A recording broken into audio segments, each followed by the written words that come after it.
प्रथमतः मी सर्वांना विनंती करतो, ही जी या ठिकाणी कमिटी आहे हे सर्व सन्मानी, याच्यासाठी एकदा टाळ्या वाजतो आपण.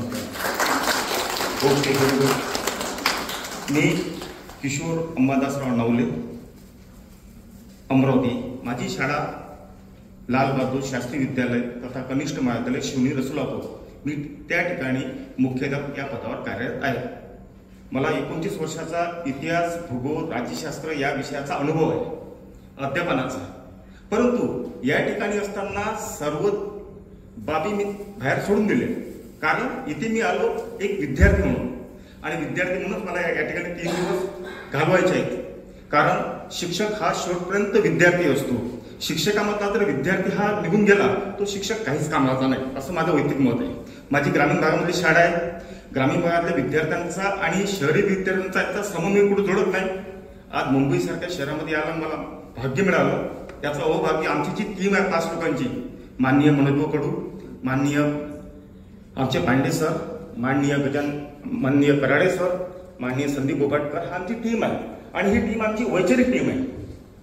आणि आमची चर्चासत्र त्या ठिकाणी होत असतात, इतिहास विषयावर, भूगोल विषयावर, राज्यशास्त्र विषयावर. आणि ग्रामीण भागातल्या विद्यार्थ्यांमध्ये जो इतिहासाचा जो दृष्टिकोन आहे, जो आधी होता, तो आता कमी कमी होत चाललेला आहे. याचं कारण असं असेल, गणिताकडे जास्त वळले असेल, इंग्रजीकडे जास्त वळलेले असेल, विज्ञानाकडे जास्त वळलेले असेल. मी त्या विद्यार्थ्यांना म्हणतो की आम्ही सर्व एक टीमच्या माध्यमातून याठी काम करतो की इतिहासाची गोडी लावत असताना विद्यार्थ्यांना आधी इसवी सनाची फार म्हणजे माहिती होत नव्हती. आणि मध्यंतरी अभ्यासक्रम आल्यानंतर सर्वांना माहित आहे की इसवी सनाला त्यांनी बाजूला ठेवलं होतं. मी त्या ठिकाणी उभं राहिलो होतो ट्रेनिंगमध्ये. म्हटलं सर, इतिहास हा विषय इसवी सनाशिवाय परिपूर्ण होऊ शकत नाही, कारण त्या माध्यमातून विद्यार्थ्यांना ते स्थळ, ती वेळ, तो कालखंड, तो घटना प्रसंग याची जाणीव विद्यार्थ्यांना होणे अत्यंत गरजेचं आहे.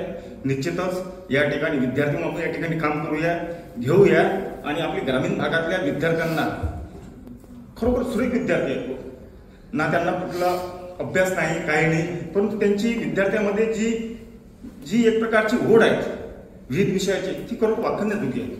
आणि शेवटी मनुष्य किती मोठा आहे याच्यापेक्षा तो वैचारिक लेवलनं किती मोठा आहे हे जोपर्यंत आपल्याला आपण मान्य करणार नाही, तोपर्यंत खरा विद्यार्थी ग्रामीण भागाला तयार होणार नाही. निश्चितच मी या ठिकाणी पुन्हा आपलं सर्वांचं स्वागत करतो. धन्यवाद. जय हिंद, जय महाराष्ट्र.